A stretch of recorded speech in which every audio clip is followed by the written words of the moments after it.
नमस्कार, स्वागत है आपका एक बार फिर से सक्षम फैन क्लब में। आज एक और वीडियो आपके सामने है और एक और जो वास्तविकता पर है, वास्तविक घटना से संबंधित है। ये सब उन चीज़ों से आप लोगों को प्रेरित करने की कोशिश की जाती है कि जो कभी ये ना सोचा जाए कि मतलब केवल हमारे साथ ऐसा होता है। जो लोग किसी एक सफ़र में अगर एक साथ चल रहे हैं या जिनका सफ़र या जिनकी मंजिल एक होती है, तो परेशानियां भी कहीं ना कहीं आपका सिमिलर होती हैं और परेशानियों में भी समानता होती है। एक चीज़ हमें सुनने को मिलती है कि लोग सुना रहे हैं। देखो, लोगों का सुनाने का जो मकसद है या जो कोई आपको कोई भी कुछ बोलता है आपके काम के प्रति कि भाई पढ़ ले, भाई ये कर ले, भाई वो कर ले, तो कहीं ना कहीं यार वो आपका हितैषी है। वो आपके लिए कुछ अच्छा चाहता है। आपके खास तौर पे पेरेंट्स, रिश्तेदारों को हम थोड़ा सा इस तरीके से देख लेते हैं कि यार फिर वो पूछेगा क्या कर रहा है ना। क्योंकि हमारा एक जो माहौल रहा है, जो हमारे पुराने लोग रहे हैं एक आध पीढ़ी से, दादा लोग हमारे या फिर आपका पिताजी के समय की जो बात है, तो इतना ज़्यादा कंपटीशन नहीं था। हमारे दादा पिताजी के लोगों के समय इतना कुछ अगर कोई पढ़ लेता जितना हमने पढ़ लिया तो शायद वो तो बहुत बड़ा ही अधिकारी बन जाता है उनके हिसाब से, है ना। बट समय के साथ साथ जो वास्तविकता है वो आपको पता है, वो अपने हिसाब से सही है। कभी किसी को ना गलत नहीं कहो कि नहीं जी उसने ऐसा कह दिया, उसने वैसा कह दिया। एक वास्तविक घटना है, सक्षम अकादमी जब रिस्पना पुल के निकट में थी, वहाँ पर जो है एक लड़का आता था।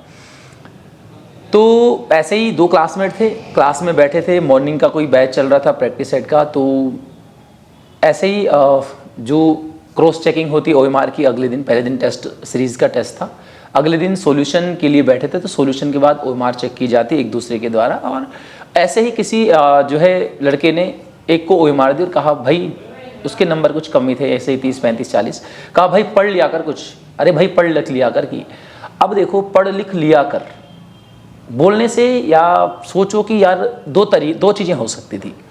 वो बंदा चाहे तो लड़ाई झगड़ा भी कर लेता, भाई तू कौन होता बोलने वाला, मेरी लाइफ, मैं पढ़ूँ ना पढ़ूँ, तुझे क्या मतलब उससे, या तुझे क्या मिलने वाला उससे।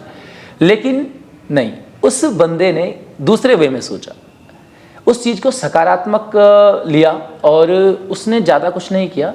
सुबह का बैच छोड़ के दूसरी शिफ्ट ले ली प्रैक्टिस सेट में और लग गया। कहीं ना कहीं वो चीज़ उसके कानों में गूंजती होगी डेली। लग गया तैयारी पर और केवल 4 महीने बाद कनिष्ठ सहायक का पेपर हुआ। 746 वाला था शायद उस समय, या फिर उससे पहले वाला कोई था। तो 4 महीने बाद पेपर हुआ और जिसने उसको टोका था उससे पहले वो सिलेक्शन ले गया।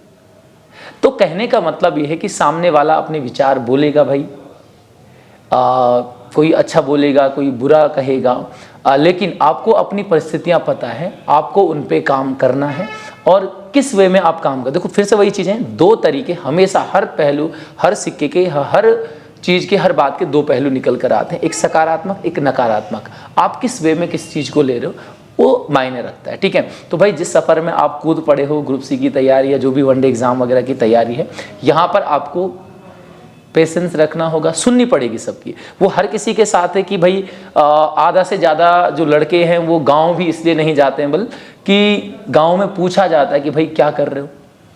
अक्सर शादी ब्याह में बुलाते भी हैं रिश्तेदार वगैरह, तो मन को मार दिया जाता है, कहते हैं भाई कि ना यार वहाँ कोई रिश्तेदार मिलेगा पूछेगा भाई क्या कर रहा है। सबसे कठिन सवाल इस फेज में जो हमारे लिए रहता है वो ये रहता है, ठीक है।